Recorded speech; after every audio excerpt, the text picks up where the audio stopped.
When you get set up with franchising, I had no idea I was getting into. I thought it'd be like, oh, cool, you package it and you sell it. It's going to be great. The way I would describe franchising is that you're getting into a different business model. Technically, I'm still in the cleaning business, but really my franchisees are my customers. The product I'm providing is the support system and coaching. It's a completely different business model. It's not like even the same as just expanding my cleaning business. It was very different. I didn't know that. Okay, I'm here with Neel Parekh on the Business Blitz Podcast. Neel, can you give us a quick introduction on yourself? Yeah, sure. So my name is Neel Parekh. I run Made This Franchise, which is a fully remote cleaning company focused on residential homes and vacation rentals. I started franchising in 2020, but started my business in 2013. I was working in private equity, did as a side hustle a couple years, quit my job and booked a one-way flight down to South America and traveled while building Made This for 5 years. So just solo backpack for 5 years across 50 countries and currently back in LA for now. So that's my short story. Gotcha. Did I hear you correctly that you said 50 countries? Yeah, I think 55 now as of this year. But yeah, we're hitting that mark at the moment. Wow, that's really, really impressive. So what kind of made you want to make that switch? You wanted to travel, you wanted to go to South America. How did you pick South America? And also running your business while doing all that. Can you speak to that experience? Yeah, I mean, like I was working like a normal job, right? A cubicle, 9 to 5, and it was fine. But and you all wanted to quit and travel, and I think part of it is I had the travel bug, just study abroad type stuff, and in my mind, I thought I'd take like a gap year, and I just wanted to quit and go travel for a little bit. And of course, you type in like how to quit my job, and then 4-hour work week pops up, and I kind of found out like, oh, there's this thing called digital nomads where people just work and travel. That sounds a lot better than just backpacking. Like maybe I could do that. So I did all of the like back then traditional remote style businesses, e-commerce, digital marketing, microblogging, affiliate marketing, or whatever. Like that was all popular back then. It all flopped. It all completely flopped. And finally decided to start a cleaning company just on a whim. It was like one of the many things I was trying because I saw a post on Reddit about it and it started working, right? And then I figured out after a while, kind of about that aha moment of like, oh, wow, everything I'm doing it basically remote because I work a normal job, right? Like cleaners are going straight from their home to the job site, out of an office, nothing like that. Why can't I just do this on the road? So when that light bulb went off, I'm like, oh, wow, I do have a remote business, even though it's a local business. It's still technically remote. So then scaled it to a certain point. I think we were doing around like 30,000 per month in revenue, like very slim profit margins because I didn't know what I was doing. Anyways, quit and went to South America. And I picked South America because I actually needed to be in a good enough time zone because I had a local business. So Los Angeles time zone, I knew like I couldn't go to Asia, which is like 14 hours time difference. So that's why I settled on South America and started my travel journey there. That's awesome. And I'm a remote business owner as well. And I've traveled to South America and I've wanted to travel to other places like 14-hour time zone. I think you've been to Chiang Mai. And that's always a place that I wanted to go. But the backwards time zone definitely could cause some issues. My girlfriend works remote, but she also works in Eastern Standard Time Zone in the U.S. But to my knowledge, you have been to Chiang Mai. What was your experience out there with the completely flip-flopped time zone? Honestly, it's tough, man. And by the way, like Thailand is probably my number one favorite country. I've been there like 5 times. I love it. But it took me years to get there. Meaning, like I traveled, I think I got there maybe in my year 3 or 4 of travels because it took me a while to get a team into place, operations in a place where I wasn't the bottleneck for everything. I think you need to have the business like fully optimized, but enough where like it's okay if I wasn't on for a few hours, So it took me some years and finally I was able to get there. But yeah, originally like South America is easy, right? 3 to 5 hour time difference from LA, not bad. Europe was like a 9-hour time difference. Africa was 9 hours. So that was still acceptable, right? That's like 5 p.m. for me when it's 8 a.m. for everyone else or whatever. So it's not too bad. But yeah, Asia, like I was doing my calls at 11 p.m. till like 1 a.m. Yeah. The downside for that for me was like I'd go to sleep and my brain just wired, right? Like at 1 or 2 a.m. and then you wake up late. So I love Asia and like Thailand's incredible. But if you're running a local business in the States, it is tough. In my opinion, like for me, it only worked out because I was finally able to get a team in place. So it took some time. Gotcha.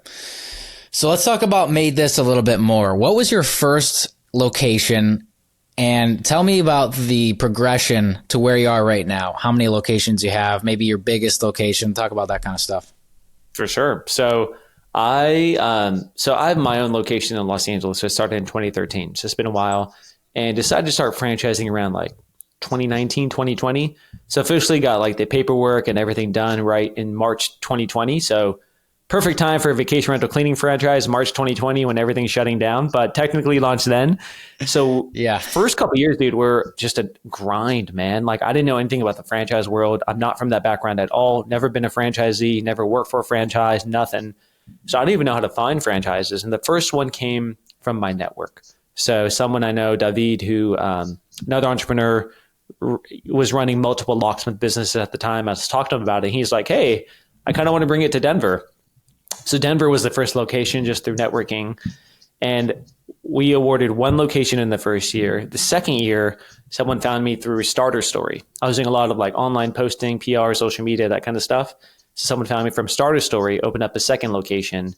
And so in 2 years, we only had 2 locations. And this is like a constant slog, right? And I feel like it kind of underlines a lot of things historically now. I know from entrepreneurship is like a lot of the upfront investment, you don't see the dividends for a while. I think a lot of people nowadays want that instant gratification, right? Which can work, but it's not really sustainable. But a lot of the work I've been doing the first 2-3 years has finally started to pay off. So we started to scale a little bit more from there. And now we're at a total of about 29 locations across the US. Nice. That is awesome. That's a pretty quick growth after just 2 for the first 2 years, if I'm hearing you correctly. Yeah. It took a while to compound, man. It's tough though, because you don't see results at the beginning. You're like, what am I doing wrong? But luckily, just stuck with it long enough to start seeing some of those dividends start to pay off. Yeah, that's awesome. So I actually don't know that much about the franchise industry, franchising at all. Was there a lot of upfront costs associated with that, like maybe paying for a lawyer to get all the documentation needed and that kind of stuff? I don't know anything about it, and I'm sure a lot of listeners don't either. Can you share some information on that? For sure. I mean, when you get set up with franchising, it's a regulated industry by the FTC, meaning like there's a lot of things you can and can't do. And like, dude, this is all stuff I had no idea I was getting into. I thought it'd be like, oh, cool, you package it and you sell it. It's going to be great. The way I would describe franchising is that you're getting into a different business model, right? Like technically I'm still like in the cleaning business, but really my franchisees are my customers. The product I'm providing is the support system and coaching. I'm optimizing the website and stuff like that for them, handling marketing for them, but it's a completely different business model. It's not like even the same as just expanding my cleaning business. It was very different. I didn't know that. But the costs. So when you get set up, you're probably going to need to work with a consultant to figure out what's my royalty fee, what's my initial fee, how does this whole thing work? Then you're going to need to get what's called an FDD, which is like the legal contract franchisee sign. And you're going to need to start getting registered. You have to get registered in a bunch of states to be able to franchise because it's regulated. It's not like if you go to Instagram and buy a course or a product, it's not like that. You actually have to get registered and get audited and all that kind of stuff. So it costs a lot, man. There's actually, for me, it was like the low 6 figures to get it going. Some people could do it cheaper. Some people will spend a lot more getting it going in it. The part which costs the most, though, is not exactly the setup, but the ongoing part of actually running the business. How do you get leads in? How much is that going to cost? How much you invest in their marketing? How much you invest in testing stuff? You have to hire staff for coaching. So I think the ongoing costs are what people don't really talk about, but just to get set up, it would be, for me, it was like, I think minimum of 100,000, but somewhere between 100 and 150 to get going, which is relatively cheap actually for the franchise world. Interesting. Yeah. I really never considered the ongoing costs as a part of the equation. So marketing is pretty much a cost for the franchisor then? To some extent, right? I wouldn't say it's a huge, we charge a 1097 per month marketing fee, and that covers a lot of the marketing costs for franchisees. Because the cool part about being in a franchise system is we can centralize everything. Like Colin, normally if you're going to pay for SEO, you're probably paying $1,500 a month by yourself. Then if you want to pay for like social media content or email marketing, you're getting all these things piecemeal. But because we're in a franchise brand, I could centralize SEO. I could centralize social media posting. I could centralize one writer who could do the same piece of content and slightly retrofit it for all locations. Like it's kind of a cheat code, but all of that happens when you centralize everything. So we are able to charge $10.97 per month compared to what people normally pay, which is like $4,000 a month. So a lot of the costs are covered, but a lot of the new testing stuff. So we actually spend our own money to test out new marketing avenues for franchisees. That comes out of my pocket, right? Because I just want to know what works and what doesn't work and make sure we're staying on top of stuff. So part of it is like covered by the franchisees to help centralize everything. Part of it they will pay on their own to like Thumbtack or LSA, whatever. And then part of it for testing, we're doing a lot of that ourselves. Yeah, I never really considered the economies of scale that would really benefit the franchisor and kind of spreading those costs across other franchisees. That's awesome. Are you the only owner of Made This? Yeah, on the franchise side, yes. Franchise side, yeah. Actually, for the corporate business, like my LA location, actually, my mom's 50% owner of it. So my mom and I technically started it together back in like 2013. I was like, how old was I? Like 24 years old. And I was like, Mom, you want to start a business? And she was like, all right, cool. She needed something to do as well. So she's 50% owner of my LA business. That's great. That's great. So is she doing a lot of the boots on the ground stuff, or are you still hiring other cleaners for that LA location? Yeah, for LA location, she's somewhat involved still, but mostly I have a team. So it's all offshore team, of course. So I have a general manager. I have a couple people who work as operations team. I have a couple people who work on sales and then like marketing and accounting. So probably like maybe 5 full-time and like 7 total. Is about where it's at for that team. And then, of course, the cleaners, right? And part of that's going to be recruiting and stuff for cleaners. And that's a little bit more dynamic. So yeah, that's the LA operations team. And then the franchise side is a separate entity of how I think about it. That's really, really cool. I want to hear now about your process to acquire clients. And on the client side, because this is kind of different for franchise, I want to hear about your process to acquire actual customers for Made This and not franchisees. Sure. So like on the local service end, right? Correct. Yeah.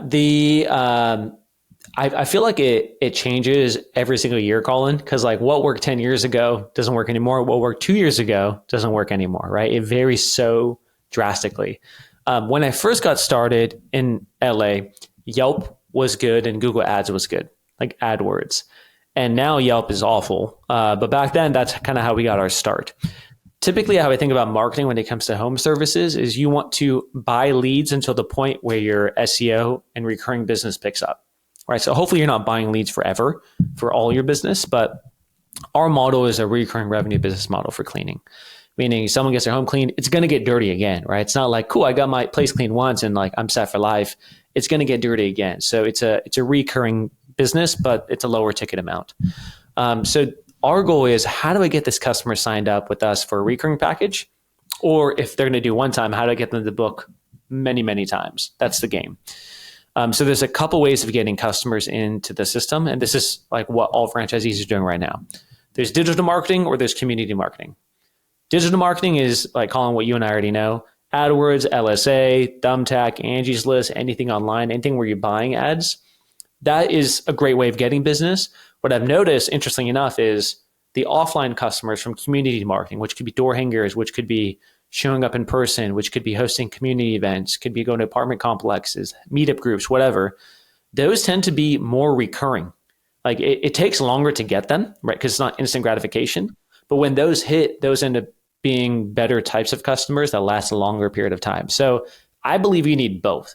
I think there's lots of companies who started who only did digital, which is great. But guess what? Digital landscape changes so fast. Every single year it's different. And what worked last year is not going to work again. And you don't want to be in a position where you're reliant on digital and can't really do any community. So my philosophy is do both. At some point, the business gets to a point where your SEO is kicking. You have enough old customers coming to you where you don't really need to do the community marketing as much. And that's like, knock on wood, kind of where LA business is like really solid rankings. And we're getting a lot of organic traffic. Interesting. I would never have thought about the stickiness, how it's different for different acquisition strategies. That's very interesting. Yeah. How long would you say it takes that SEO to kick in, like you mentioned? How many years? Man, dude, it depends on the markets. So I'll give an example for us for Made This, like our domain, because we've been doing SEO for 11 years, like our domain ranking is like 60 or something. It's really high versus a new business when you start 0 or 1. So for us, when we spin up a new location, it could get ranked a lot faster. At the same time, there's some factors which don't just have to do with domain authority. It has to do with reviews, it has to do with, a lot of other factors that you can't really control until you've been in business long enough. I'll give you an example. If you go to like Austin or New York or something, it's going to be heavy competition. There's dudes who have businesses there with 1,000 reviews and there's 5 of them. It's going to be tough to crack the top 3. And at the beginning, it's going to take you years to do that. But if you go to like Omaha, Nebraska or Tulsa, Oklahoma or something like that, it's going to be much faster. That could be months, right, to crack the top page or the top 3 versus big cities. It's going to take a lot longer. Then you have to focus more on long tail. So anywhere from a few months to like a couple of years is probably what I would say in terms of SEO. Gotcha. How is it for you with your storage business in terms of marketing and like getting customers? I'm just curious, like how it differs for you. Yeah, we are so specific with our industry. It's super, super niche. So we rank for summer storage or student storage, University of Notre Dame. So like we're hyper specific with these keywords and there's very minimal competition in that specific niche with those specific keywords. So we rank pretty high, pretty fast. And like, honestly, well, it depends on the school, of course. If it's a Notre Dame, it's going to be harder. But if it's a small private school that not a lot of people know, then honestly, like we can be up top 5 within like 2 months. So it's not too bad. But yeah, SEO is fairly uncompetitive in my industry. Colin, this is a strange question. By the way, I'm totally flipping the interview on you. So I'm sure people want to learn more about you and what you're doing too. Is your business model great if you're like in the college town, but the second you age out of that, it's no longer relevant? Or how do you think about your model? Well, we only do summer storage for college students. We don't do storage for anyone else. Right. So basically, once you graduate, I don't know if that answers the question. Once you graduate, you no longer can be a customer for us. And on the employee side as well, we're not hiring college student interns after they graduate. We're still hiring interns to run the branches while they're in school. So that's kind of how that works. Got it. So kind of high turnover on both the operation side as well as the customer side for what you guys are doing. Extremely, unfortunately. It's just the nature of the business. I wish it wasn't, but that's just the nature of it. I mean, it also makes a niche, right? So, definitely. So yeah, that's how the student storage industry works. But I want to know, because you must do a ton of hiring. Well, I guess maybe a lot of it is the franchisees, but I'm sure you've done a ton of hiring in your entrepreneurial journey so far. What do you look for in an employee? Man, so it depends if you mean technicians like labor or office staff, because I think both of those are different. I'm happy to talk about both of those. With the technicians, let's talk about that, like cleaning staff. Typically, there's 3 main characteristics we need: is reliability, communication, and attitude. And then cleaning quality oddly is like a distant fourth, which is funny enough. But if they have to have all 3. For example, like if they're reliable, they have good communication, but their attitude sucks, no one's going to want to work with them. Or if they're not reliable, but they have good communication and their attitude's good, it's still not going to work, right? You have to have all 3 or it's just not going to work. So the whole funnel is to vet those 3. Then of course you ask for cleaning quality, and like there's basic questions you could ask for that, of like, when you walk into a home, where do you start? And if they're saying like, oh, I start on the balcony, it's like, all right, you don't know what you're doing, right? Like it's very easy to figure that out. But that's mainly what you do. And then we make them jump through hoops per se in terms of the funnel. So it's like a 5-step funnel to make sure that they exemplify that they're reliable, that they have good communication, and then you kind of that attitude. The whole funnel is built to vet those 3 things mostly. And even with that, like there's still people who sneak in who you find out later, oh, this person actually has a terrible attitude, or they used to be reliable and they're no longer reliable, right? So it's just part of the game when you're dealing with humans, in my opinion. Yeah. So that's like the cleaner side of it. And then, Colin, I'll talk about the operations team side as well. The one thing I found which works really, really well for us, so we recruit all offshore. And there's different countries that kind of have different specialties-ish. Like our sales team is mostly in South Africa. And South Africa has like the really cool South African accents. Americans love it, kind of has a British sounding type of thing. A lot of my workforce there are Jehovah's Witnesses. So they spent 2 years of doing door-to-door sales. They kind of know the game already. So it was kind of a niche market, which worked really, really well for us for sales.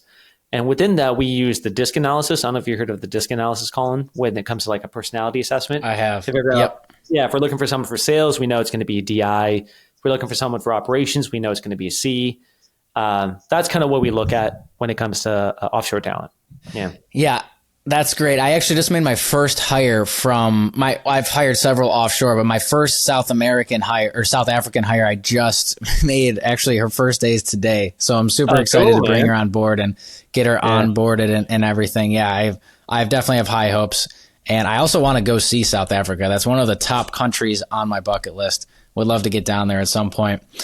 All right, Neel, we're getting to the end here. I want you to tell the listeners, if we want more from you, where can we learn about you? Website, social media accounts, where can we learn? For sure. So I have a podcast called the Freedom Formula Podcast. Feel free to check it out. It's on the major apps. My franchise is called Made This Franchise, MAIDTHIS franchise.com. And I'm probably the most active on X, Twitter. I still call it Twitter. It sounds a lot better. So Neel B. Parekh on there. And yeah, just hit me up. Awesome. Check out Neel, Made This awesome company. Thanks for coming on, Neel. Appreciate it. Thanks, Colin. Thanks for watching. If you found value in this video, click subscribe below for more business content just like this.